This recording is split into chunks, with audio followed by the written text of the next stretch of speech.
Hello student, good morning. सभी students कैसे हैं? आई होप सभी स्टूडेंट्स फाइन होंगे और अपनी स्टडी अच्छी कर रहे होंगे। तो डियर स्टूडेंट्स, हमारा जो टॉपिक चल रहा था the earth in the solar system, the earth in the solar system, this is the first chapter of geography, chapter 1 part second, क्योंकि इससे पहला पार्ट हो चुका है क्लास सिक्स। तो dear students, you know that how many planets are there in the solar system? You know that there are 8 planets in our solar system. हमारे solar system में 8 planets हैं और इस चीज़ को आप अच्छी तरह से जानते हैं। इन सभी प्लैनेट्स के अंदर भी अगर लाइफ की बात करें तो earth is the only planet where life is possible, और अर्थ ही, पृथ्वी एक ऐसा ग्रह है जहाँ पर जीवन संभव है। अगर हम बात करें ये जो प्लैनेट्स की बात करें, they do not have their own heat and light, अर्थात जितने भी प्लैनेट्स हैं उन सभी के अंदर अपनी हीट एंड लाइट अर्थात प्रकाश और उष्मा नहीं होती है। अब they reflect the sun's light, अर्थात इन सभी ग्रहों के अंदर जो रोशनी या जो रोशनी होती है, जो चमक होती है या उष्मा होती है, हीट होती है, दे गेट्स फ्रॉम द सन, अर्थात उन्हें सूर्य से ये सब चीज़ें प्राप्त होती हैं। अब इसके अंदर हम बात करें, एक ऑर्गेनाइजेशन है, इसकी हम बात करें IAU, इंटरनेशनल एस्ट्रोनॉमिकल यूनियन। अब ये जो है, ये जितनी भी सेलेस्टियल बॉडी हैं, अर्थात जितनी भी सेलेस्टियल बॉडी होती हैं, उन सभी के अंदर जो इसके द्वारा निर्धारित मापदंड को पूरा करता है, उसी सेलेस्टियल बॉडी को दे रिकॉग्नाइज एज ए प्लानेट, उसको एक प्लानेट के रूप में वो दर्जा देते हैं। तो उसके द्वारा कुछ कंडीशंस रखी गई हैं।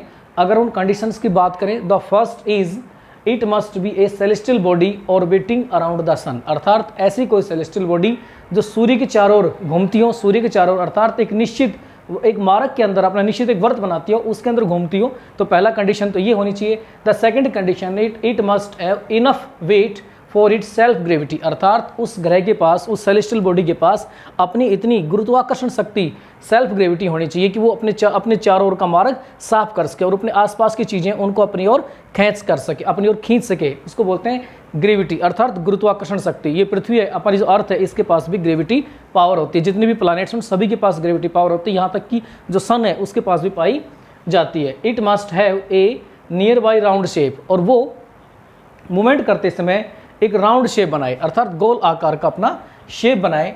इसके हम आगे बात करें, प्लैनेट्स ऑर्बिट अराउंड द सन। अब ये सभी आप जानते हैं, जितने भी प्लैनेट्स हैं दे ऑर्बिट अराउंड द सन, जितने भी प्लैनेट्स हैं, जितनी भी अन्य सेलेस्टियल बॉडी हैं, वो सारी की सारी सूर्य के चारों ओर घूमती हैं। इसके बारे में मैंने पिछले जो अपना वीडियो था उसके अंदर आपको मैं बता चुका हूँ। All the planets are spherical in shape, अर्थात जितने भी प्लैनेट्स होते हैं वो आकार में गोलाकार होते हैं, गोलाकार एक आकार में होते हैं, but their size are different to each other. लेकिन इन प्लैनेट्स का जो साइज होता है वो एक दूसरे से अलग होता है। मुख्य रूप से अगर उनको we can understand it with the help of diagram, एक डायग्राम के द्वारा हम उनको अच्छी तरह समझ सकते हैं। सपोज दिस इज सन, ये सन है, और सन से डिस्टेंस के अनुसार हमने सारे ग्रहों को यहाँ मेंशन कर रखा है। सबसे पहला जो ग्रह है, फर्स्ट जो है मरकरी, उसको after that Venus, after that earth, after that की बात करें next Mars, Jupiter, sun, Uranus और लास्ट नेपच्यून। अब इन प्लैनेट्स की हम बात करें, जो फर्स्ट प्लैनेट है ये सबसे स्मॉलेस्ट प्लैनेट है, सबसे छोटा planets Mercury is the smallest planet in our solar system. After that Venus यानी शुक्र ग्रह भी कहते हैं। आफ्टर दैट अर्थ, जो अर्थ है, अर्थ और वीनस, इन दोनों की शेप बिल्कुल समान है। इस प्रकार इन दोनों ही प्लैनेट्स को जुड़वा सिस्टर कहा जाता है एक प्रकार से, क्योंकि दोनों की जो शेप देखें बिल्कुल समान है। और सबसे बड़ा जो planet, largest planet of the solar system की बात करें, जुपिटर, अर्थात सबसे बड़ा जो प्लैनेट है वो जुपिटर्स हैं। इन सारे के सारे, और सबसे लास्ट सूर्य से डिस्टेंस के अनुसार हम बात करें तो Neptune is the furthest way from the sun, अर्थात ये सब दूरी से सबसे दूरी के अनुसार स्थित है। अब अगर हम बात करें सनरेज की बात करें, सभी के सभी जो प्लैनेट्स हैं इनको सनरेज अर्थात सूर्य की रोशनी या सूर्य किरणों से एक हीट प्राप्त होती है। हमारी पृथ्वी तक ये जो सनरेज पहुंचने में लगभग 8 मिनट 15 सेकंड का टाइम लेती हैं। ठीक है, the sun rays reach on the earth about 8 minute 15 second का ये समय लेती वहाँ तक पहुँचने के लिए। Planets divides into 2 main categories. हम प्लैनेट्स को दो मुख्य दो कैटेगरीज में, दो श्रेणियों में विभक्त कर सकते हैं। फर्स्ट लार्ज गैस जाइंट्स, अर्थात कुछ जो हमारे प्लैनेट्स हैं गैस के बने हुए हैं, इनकी हम बात करें जुपिटर, सन, यूरेनस एंड नेपच्यून्स।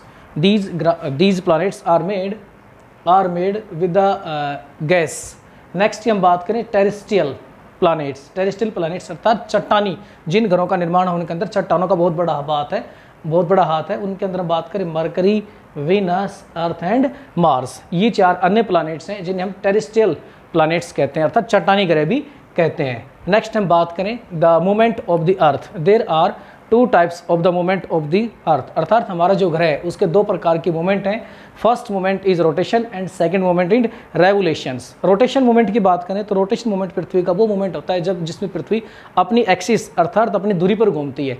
और ये एक्सिस क्या होती है? This is an imagery line, अर्थात ये काल्पनिक एक धुरी होती है जिसके ऊपर अर्थ मूवमेंट करती है। And second movement is revolutions, और रेवोल्यूशंस का मतलब होता है अर्थात हमारी पृथ्वी सूर्य के चारों एक चक्कर पूरा करती है। This movement is known as the name of revolutions, उसको रेवोल्यूशंस कहा जाता है। इसको आप एक डायग्राम से समझ सकते हैं। सपोज दिस इज द सन, ये सन है और सन के चारों ओर हमारी पृथ्वी वेस्ट टू ईस्ट अर्थात वेस्ट टू ईस्ट घूमती है। याद रखेंगे, वेस्ट टू ईस्ट अर्थात पश्चिम से पूर्व की ओर हमारी पृथ्वी सूर्य के चारों ओर घूमती है। इसके अंदर हम बात करें पृथ्वी की जो मूवमेंट की बात करें, there are 2 types of movement. First movement rotation अर्थात रोटेशन यानी 24 आवर्स के अंदर हमारी जो पृथ्वी है वो अपनी दूरी पर एक चक्कर पूरा करती है। और ड्यू टू दिस रोटेशन, इसी रोटेशन के कारण हमारी पृथ्वी पर डे एंड नाइट अर्थात दिन और रात का निर्माण होता है। दिन और रात का निर्माण इसी मूवमेंट्स कारण होता है। This movement is known as the name of rotation and the second movement is revolutions, अर्थात हमारी जो पृथ्वी है वो सूर्य के चारों ओर एक चक्कर एंटी क्लॉकवाइज लगाती है अर्थात घड़ी से विपरीत दिशा की तरफ एक चक्कर लगाती है। दिस प्रोसेस या this movement is known as the name of revolutions, इसको रेवोल्यूशंस कहा जाता है। और ये अपना एक चक्कर पृथ्वी जिस एक मार्ग से घूमती है उसको ऑर्बिट बोलते हैं। क्या बोलते हैं उसको? ऑर्बिट यानी एक निश्चित आकार, निश्चित मार्ग जिसके अंदर हमारी पृथ्वी, जिस मार्ग के अंदर हमारी पृथ्वी सूर्य के चारों ओर घूमती है। इस रेवोल्यूशंस के अंदर अपना वन राउंड पूरा करने के लिए our earth takes about 300 right 1/4 days अर्थात 365 सही 1/4 दिन का एक टाइम लेती है अपने एक चक्कर को पूरा करने के लिए अराउंड द सन। और इसी मूवमेंट के कारण हमारी पृथ्वी पर जो सीजन्स होते हैं अर्थात सर्दी, गर्मी, मौसम या ऋतु जो चेंज होती हैं वो इसी मूवमेंट के कारण होते हैं।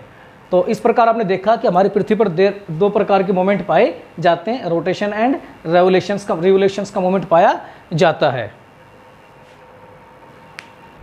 Dear students, please look some facts